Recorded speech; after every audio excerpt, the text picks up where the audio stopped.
123.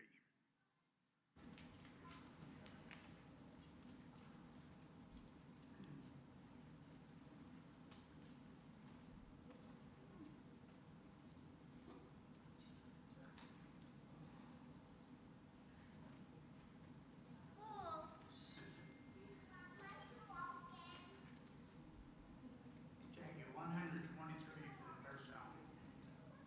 Okay.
is an explanation. It's more of an exclamation than it is of a question or whatever. It's akin to looking out and seeing this massive destruction out here. The horror that's going on is how? Wow comes in. That's where the wow came in. That's the same thing we do today, right? When we look at something, wow, look at that. That's incredible. What happened? Jeremiah obviously has gone into it much further than that. But in all of this, we see him looking out over there, and we see in verse 18 of Lamentations chapter 1, we see the Lord is right, for I have rebelled against his word. Not necessarily Jeremiah's. By the way, you know, the scholars all think this is Jeremiah. It never says it's Jeremiah, but most people assume that it's Jeremiah. We're going with Jeremiah. But anyway, for reasons. So again, in verse 18, it says, the Lord is right, for I have rebelled against his word. We look back to Isaiah. This is a spoiler alert for any of y'all that are in Isaiah in that study. Judah has been taken over by Babylon. Yeah, we all know that. But anyway, this lamentation is right after the destruction of Jerusalem by Babylon and the carrying away of the people to exile. And here we have Jeremiah looking on and the weeping prophet, right? Him weeping in his tears as he's looking at the destruction, looking at these people. We look back at the things that had happened during this war. They were pinned up inside the walls for 2 years. They boarded up the water. They had the water there, but no food. The food was outside. It was so bad. You go back and well, you read these verses and see just how bad it really was. And Josephus even in his letter back to Trajan or whoever it was, came back talking about how horrible it was inside there with the starvation and the people. And you look at his description, the people after this 2 years being shut up in this before they done, and the description of it would be better to have died by the sword than to have to endure all this and still die. And the things that went on inside, the selfishness of the prophets, the selfishness of the priests, selfishness of the leaders, what they were doing. We're all out for ourselves, right? It turned out there were people in there that were going for the same thing. Things that I can't even say, even if it's in Scripture, it's too hard to talk about the things that they talk about here in Lamentations. It was that bad. It was that horrible. See, in the second chapter of it was talking about the city that it was taken. The city of God, again, is such a safe place. Had the walls there. God protected Jerusalem. This was the pride of the Jews. All the nations came by. They saw all this, right? This is an unconquerable. What happened to the Assyrians not long before this, right? What happened to the Assyrians? Killed. 180,000 taken out, right? So here the Jews, what do they think? Well, that was back Hezekiah's time. Well, the Jews think, but we must be okay. Everything's going okay, right? Not so. Chapter 2, we see talking about some of the things that gone on. God swallowed up the habitations of Jacob, broken down the strongholds. He has withdrawn his right hand from them in the face of the enemy. He has killed all who were delightful in our eyes in the tent of the daughter of Zion. He has poured out his fury like fire. Then there were those who passed by looking at the destruction, clapping and hissing and wagging their heads. Is this the city that was called perfection of beauty, the joy of all earth? This was Jerusalem. And why was it? What happened? Verse 17 of that chapter says, comes the admission that God warned them over and over. We look through Jeremiah, we look through Isaiah, we look at all the prophets, we look at what was. They were warned. They should have known. But again, the Assyrians were taken out. We must be okay. I don't know if that's what they thought or what. I don't know. The Lord has done what he purposed. He carried out his word, which he commanded long ago. This is from Lamentations verse 17. He has thrown down without pity. He has made the enemy rejoice over you and exalted the mighty of your foes. Again, talking about that suffering going on, the cruelty by the Babylonians. But it wasn't just the cruelty of the Babylonians, as cruel as they were. It was the cruelty of the people within the gates, within the city. Again, as they began to starve, you can imagine the things that were going on. 2 years without food. The writer knows Israel is getting what it deserves because of sin and its failure to honor God. Hands down, there's no question. The people should have known it too, but they ignored the warnings. They ignored everything. He knows there's a more punishment to come is the problem. He sees this is an unrelenting punishment, unrelenting anger of God towards the people of Jerusalem and those that are even still there, knowing as the bear, part of the words there, as the bear lies in wait and the lion in hiding, waiting to pounce. So the affliction of God is waiting for them at every turn. They don't know where it is. This is an utterly hopeless situation. There is nothing for them. Or is there, right? There's got to be a good spot here somewhere. Now then, you look at all this destruction, all things again. Jeremiah looks back. Wow, what happened? Wow, look at Jerusalem. Look at all the things that you brought on yourself. Look what God has done. He said it. He's right. He's just. These are right. But look what happened. Again, wow, at what has happened. Then we get to chapter 13 of Lamentations. If you can find it, let me know. Chapter 3, verse 21 and following. Here's what we had. Thanks for leading that song, James. Appreciate it. It's perfect. But this I call to mind. Again, he's in the midst of all this, all these things going on, and there's more to come later. But in the midst of all of this, he's looking at all the destruction, all the suffering that's going on, the tears that he's laid out. And he stops in the middle of it and starts to remember, starts to think. Verse 21 of chapter 3 says, "But this I call to mind, and therefore I have hope." He starts to remember, I wonder if he remembered the Exodus. I remember if he remembered those people that rebelled in the wilderness. They were doomed. God was taking them out. I wonder if he remembered Noah. I wonder if the people of Sodom and Gomorrah, we think all of these people here, all these things that have gone on that God has punished the people. He starts to remember what was on the other side. Sodom and Gomorrah, obviously, we saw the one saved, right? Lot was saved, and his family, less his wife. Verse 22, we don't even have to read it. We just sang it, right? The steadfast love of the Lord never ceases. His mercies. Again, you think back. You think about Jeremiah through all of this, through all this pain and all these things, and all of a sudden he wakes up and looks at this and thinks, wait.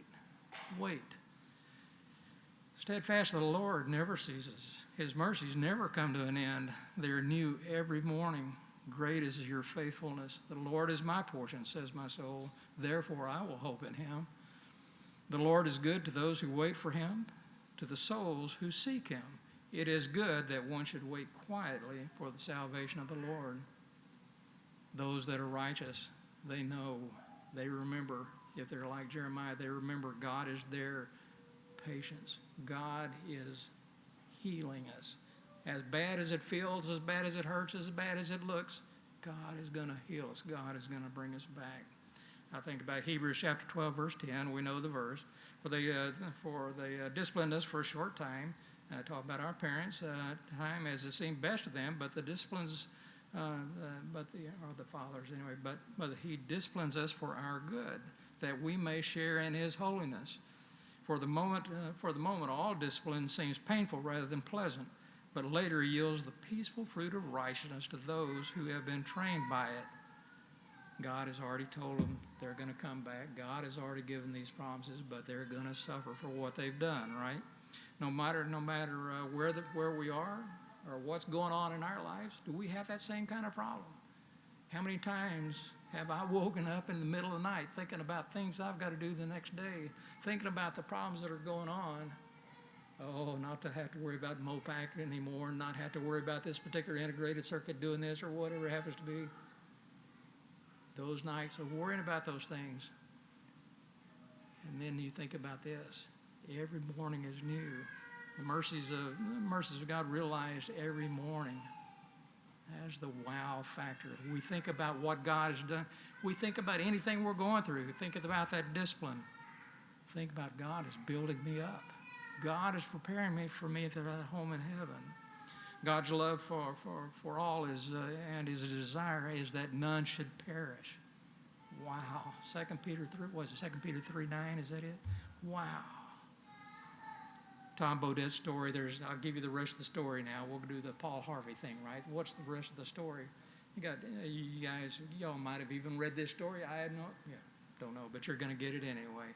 Right, the rest of the story is Tom Bodett was off visiting his in-laws or whatever it was, and they went to the house and said, hey, we got a great bedroom for you. It's down in the basement down there. We got you all set up, and you're going to take your baby down there with you, and you're going to.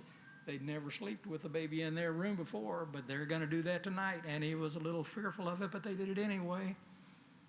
Sure enough, during the night, he's thinking about, all right, we're in this place, and then all of a sudden he woke up and. Wait, I'm stuck. I'm here in all this place. If I get up, I'm going to wake everybody up. I got to stay here. He had to lay there. And while he was doing that, thinking about, all right, today I've got to do this. And by all the bills that I've got to do this, and I start thinking all these things, and all the worries that he had going on, this and that, and all the things he's going to go through, and just fretting over all these things. Said all of a sudden he heard, Sharon knows the end of the story over there. Laying there laying there in bed, and all of a sudden the baby starts stirring. Young baby barely knows to say a few words, like Chloe, just like Chloe. Baby turns over, starts to rustle a little bit, evidently opens his eyes. Wow. Can you imagine his feelings? Well, he told his feelings, how terrible I felt. Here this baby that's just 2 years old. And now he realizes the sun's up. A new day. Wow. And here I am fretting over all of these things. So that's the basic lesson for you tonight. If you can go out here tomorrow morning, wake up, say, wow, God has given me a new day. It doesn't matter what comes. It doesn't matter what the politics does. It doesn't matter what anything going on. God is preparing me for that home in heaven if we can do that. With that, if y'all will think about that as we prepare for the invitation, for any that might have that need, I had my invitation all. Well, we're going to have to go for it here. Anyway, anybody that has need of baptism, for anyone that might have that need, we're prepared. We're ready. I don't see Jeff, but I'm sure the new timer is working, and it's bound to be warm water back there. But seriously, I tell you what, if there's any need for that, we want you to come. You're here with family. There is nothing to be afraid of. The second thing is, again, we think back to the promises of God. We think about all these things God has done for us, the love that God has for us, and the love of the family that you have here. If you have the needs, the prayers of the church for anything, if you come as we stand and sing the opening song, or the closing song. To die in our stead, that a soul so unworthy might live, and the path to the cross he was willing to shed, and the sins of my life to forgive. They are nailed to the cross. They are nailed to the cross. Oh, how much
start with the verse that I started with each session.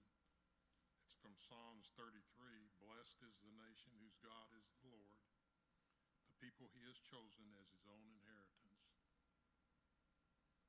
The reason I picked that is America is supposed to be a nation under God. But sometimes some of us have a tendency to forget that. I'm not saying anybody in here, but some of our general population. I want to ask a question. Has anybody seen anything that would indicate that Washington was religious? Have y'all ever seen anything? Dorothy?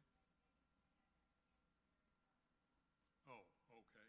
Well, that's true. It's never been really brought to our attention. What about Benjamin Franklin? Never have heard anything on him either, have you? Well, there's a couple of documents in the session tonight that talks. I think they called it a farewell address of Washington to the nation after his second term, and it's interesting to see how many scriptural references he uses. He doesn't call out the scripture, but if you what would I say? If you use your concordance, you could find where the scripture was. Same thing with Ben Franklin. And our speaker said when he went through these speeches the first time, he missed several of the references to scripture. And I think he's got them highlighted in the presentation now, but he said initially he missed them. And this is somebody that is, and don't shoot me, but he has a PhD in biblical studies, and he missed them. So you can imagine what our general population is doing. Okay. Jackie, are you ready to go?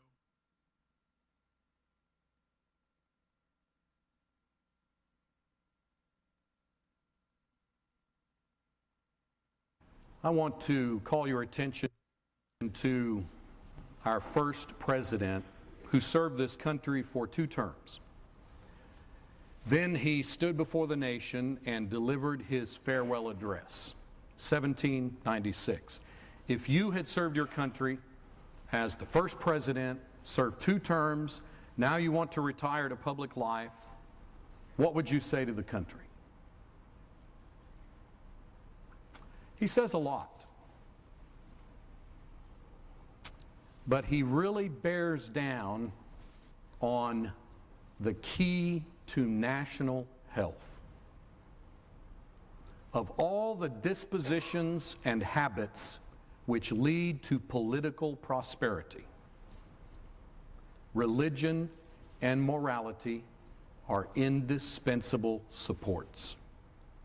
In vain would that man claim the tribute of patriotism who would labor to subvert these great pillars of human happiness, these firmest props of the duties of men and citizens. Listen to what he's saying. Separation of church and state? No. You separate the church from the state, you've got national problems. The exact opposite of what we've been told. The mere politician, equally with the pious man, ought to respect and cherish them. A volume could not trace all their connections with private and public felicity. We don't even know what these guys were saying. Our education has been so inferior to theirs. Do you know what he just said? Felicity is the word for happiness. What are Americans after on a daily basis?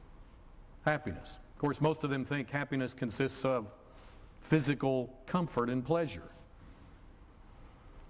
He says national happiness, the happiness of humanity, is so dependent on religion and morality that religion and morality are thoroughly, like roots, they thoroughly entwine and permeate the whole process.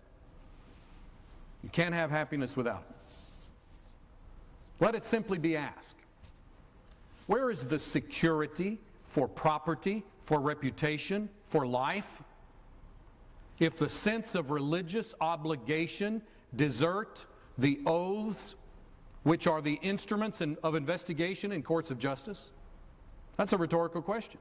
How many of you are a little bit concerned these days about whether someone's going to break into your house before you get home?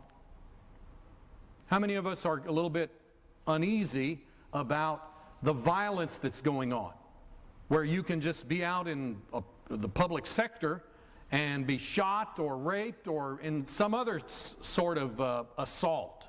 You know, this is commonplace in our culture. Do you hear what the president said?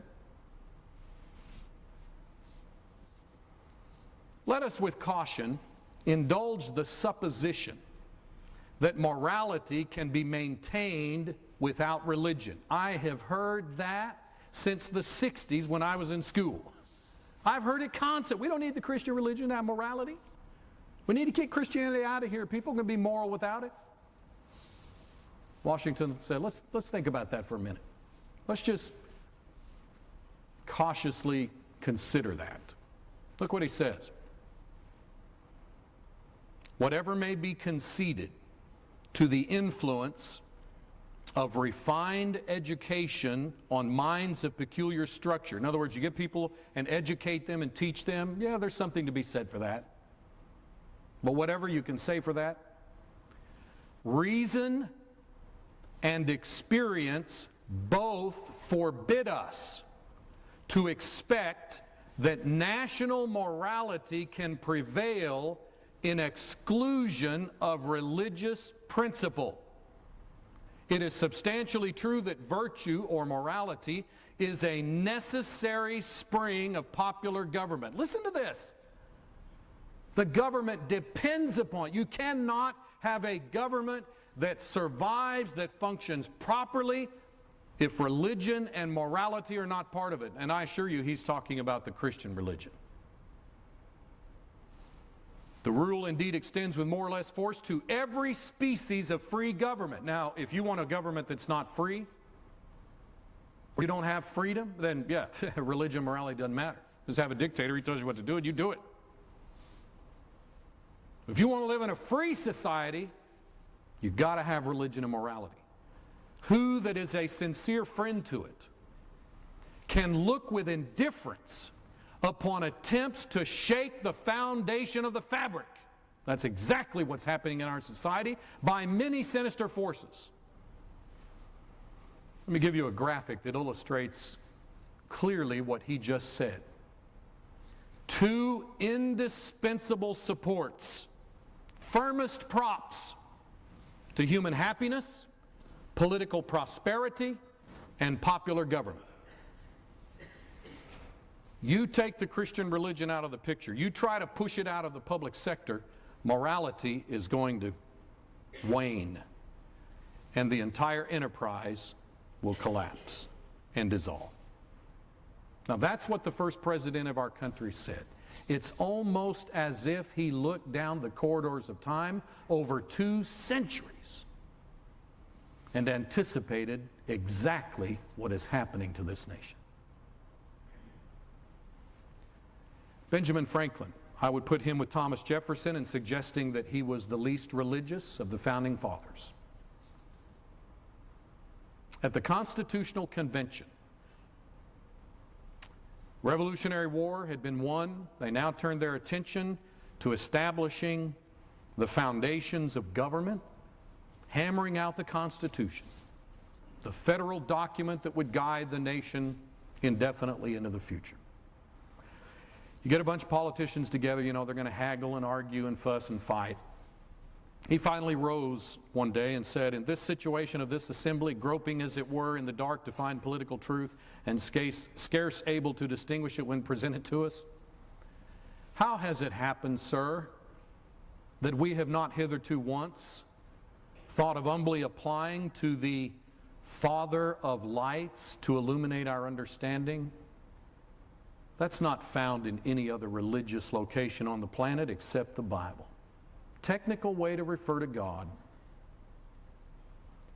In the beginning of the contest with Britain, when we were sensible of danger, we had daily prayer in this room for divine protection. Our prayers, sir, were heard and they were graciously answered. And have we now forgotten that powerful friend? Or do we imagine we no longer need his assistance? I have lived, sir, a long time. The longer I live, the more convincing proofs I see of this truth. God governs in the affairs of men. You recognize that statement? And if a sparrow cannot fall to the ground without his notice, you recognize that statement? Somebody take out their pencil and start writing down how many scriptures are being quoted in these political speeches. How many preachers ought to be ashamed for their lack of reliance upon Scripture to guide their sermonic thoughts, let alone our nation's political thoughts? If a sparrow can't fall to the ground without his notice, is it probable that an empire can rise without his aid? How many people today believe that in this country? We've been assured, sir, in the sacred writings. Really? Which ones are you talking about? Because, you know, we need to be accepting of all, and we've got the Buddhist Pitakis, we have the Hindu Vedas. We have a lot of Native American religion that preceded the Europeans' arrival to this country, so we need to be accepting and tolerant of that. What sacred writings are you talking about? Well, we've been assured in the sacred writings that except the Lord build a house, they labor in vain that build it. Oh, those sacred writings. Psalm 127, verse 1. I firmly believe this. And I also believe that without his concurring aid, whose aid? That, now wait, Franklin was a deist and believed that whatever deity there was, he was removed, separate, didn't have anything to do. Oh no. Without his concurring aid, we shall succeed in this political building no better than the builders of Babel. Where'd he get that? Genesis 11. We shall be divided by our partial local interests, our projects will be confounded, and we ourselves shall become a reproach and byword down to future ages. Another reference to Psalms. I'm ashamed to say, folks, that when I first went through this, I picked out several of the passages, but I missed others. I had to go back and get out my concordance. I wonder if this document was laid on the desks of every politician in this country and every American history student in the country. I wonder how many of them would recognize whether or not there are any Bible passages in these speeches. That's how far our nation has become alienated from God and His Word. I therefore beg leave to move that henceforth prayers imploring the assistance of heaven and its blessing on our deliberations be held in this assembly every morning before we proceed to business, that one or more of the clergy of this city be requested to officiate in this service. I'm sorry, Mr. Franklin, but you are an ignoramus. You can't do that. That violates church and state. It goes against what we're trying to do here in setting up this country and this, you know, well, as soon as we get the Constitution written, you'll take back that ridiculous proposal. Believe it or not, that continues to this day. Hadn't been eradicated yet. I don't know why. But it hasn't. He's the one that started that. All right, we've seen a lot of references to God in the Bible. But what about Christianity? How many of you have heard people speak of our nation being founded upon Judeo-Christian values? In fact, just the other day I heard a reference to Judeo-Christian Islamic values. That's a lie. And I mean no disrespect to anyone, but the founders would not agree that this nation was based on Judeo values either. They never said such a thing. They said Christian values. George Washington delivered a speech to the Delaware Indian chiefs. He said, "You would do well to wish to learn our arts and ways of life, and above all, the religion of Jesus Christ. Congress will do everything they can to assist you in this wise intention." Do you think I got into my office one morning and sat down and said, what can I make up? I want to make up some really neat quotations and try to pawn them off on people. Benjamin Franklin, "History will also afford frequent opportunities of showing the necessity of a public religion and the excellency of the Christian religion above all others, ancient or modern." That's what these men believed. John Jay, first Chief Justice of the U.S. Supreme Court. "Only one adequate plan has ever appeared in the world, and that is the Christian dispensation." Look at some of these signers of the Declaration of Independence. For example, Samuel Adams. "Let statesmen and patriots unite their endeavors to renovate the age by educating their little boys and girls and leading them in the study and practice of the exalted virtues of the Christian system." What about Charles Carroll? "Without morals, republic cannot subsist any length of time." Can't do it. "They therefore who are decrying the Christian religion, whose morality is so sublime and pure, are undermining the solid foundation of morals, the best security for the duration of free governments." You either believe that or you don't. He was either right or he wasn't. But I'll tell you this. Most all of them said the same thing, almost in the same words. What about John Witherspoon? "The Christian religion is superior to every other." Now there you've just offended most of the world.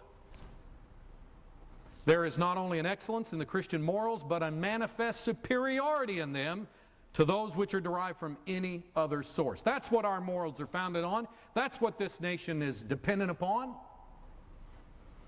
John Quincy Adams, 6th president, son of John Adams. Now here's a man in close proximity to the very beginning who obviously would have had a better grasp of what took place at the very beginning, sure better than the history teachers of today. Here's what he said happened. From the day of the Declaration, the people of the North American Union and of its constituent states were associated bodies of civilized men and Christians. They were bound by the laws of God, which they all, and by the laws of the gospel, which they nearly all acknowledged as the rules of their conduct. The Declaration of Independence cast off all the shackles of this dependency. The United States of America were no longer colonies. They were an independent nation of Christians. That's what he said. Noah Webster, what's he known for? Dictionary. And it is true. He produced a masterful volume that standardized American English. He himself, a superb linguist, knew over 20 languages. In the first dictionary, he himself personally placed 70,000 entries, vocabulary entries into that dictionary. You want to talk about education? By the way, did you know most of these men were homeschooled? But let me tell you something, he was far more than the dictionary man. In my view, the Christian religion is the most important and one of the first things in which all children under a free government ought to be instructed. No truth is more evident to my mind than that the Christian religion must be the basis of any government intended to secure the rights and privileges of a free people. Boy, that's articulated so well. And there's not a soul on earth that can deny that. That's a biblical concept. Here's what else he said. The Christian religion in its purity is the basis, or rather the source, of all genuine freedom in government. And I am persuaded that no civil government of a republican, they constantly said, we have built a republic, not a democracy, republic. No government of a republican form can exist and be durable in which the principles of that religion have not a controlling influence. You know, if these fellows are right, our president is wrong. He said, you know, what we're trying to do in Iraq is bring democracy to that country. Well, I wish him well. But the founders themselves would say, can't be done. In order to have the country that we have, the Republican government that we have built, you have to have the Christian religion as the foundation. Do you know that when France went through its revolution, late 1700s, right after ours, remember all that? You know they were trying to get rid of the aristocracy and establish a republic. Do you know when they spoke with our founders and basically said, you know, that's what we're trying to do. You know what our founders said? Can't be done in France. You know why? You have too many atheists in your country and too much immorality among your people. Sounds like France today, and increasingly sounds like America.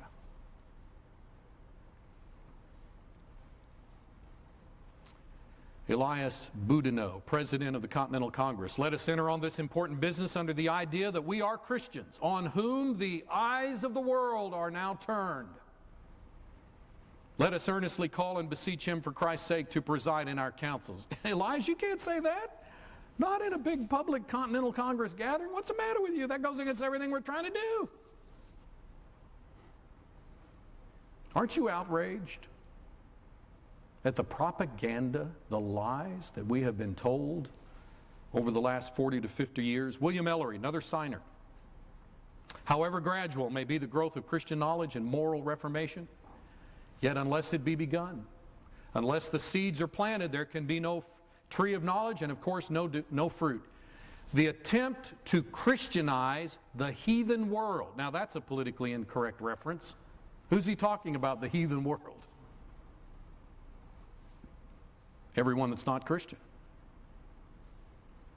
And to produce peace on earth, goodwill towards men. That's humane, that's Christian, and that's sublime.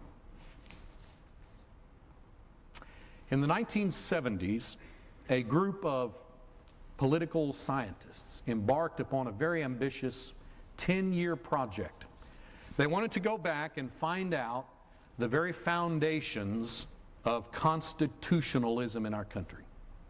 Therefore, they amassed and collected thousands and thousands of speeches, documents, utterances of the framers, the authors of the Constitution, the founders, took that massive amount of material, tried to take a scientific sampling of that, and from that determined the sources, the foundations of American constitutionalism.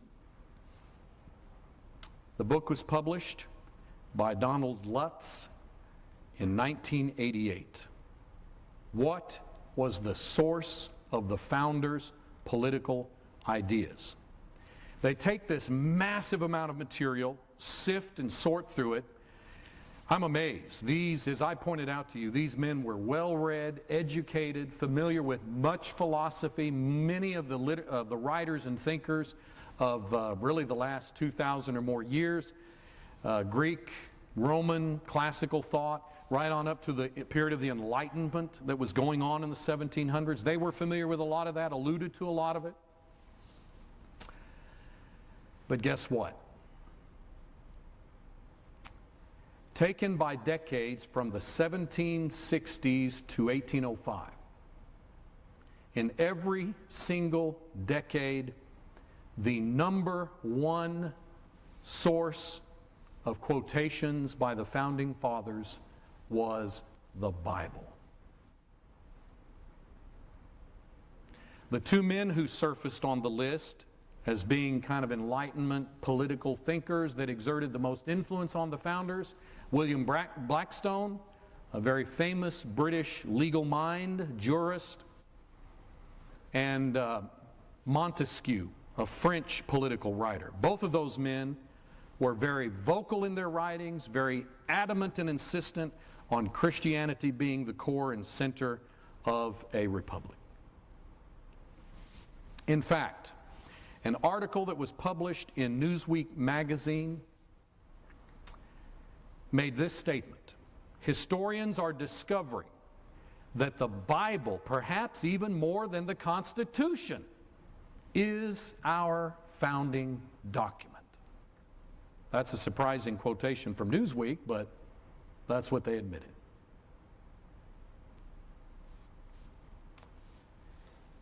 Did you know every one of our 50 states have their own constitutions, right? 45 of those constitutions have what's known as a preamble. I don't know why the other 5 didn't have a preamble, but they don't. 45 do. This is like a preliminary statement that kind of introduces the document before they launch into the constitutional concepts. Guess what?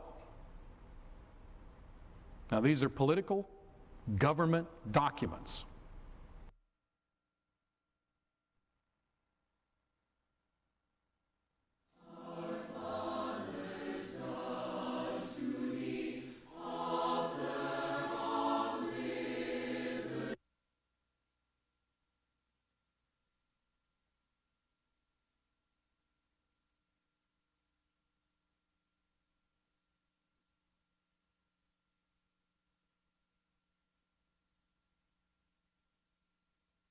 None? I heard Ross spit out something. How about in the, I'll call it your religious schools like Harding, Baylor used to be a sort of a religious school. I doubt that much of that has been taught there either. It's interesting, but what can we take home from it?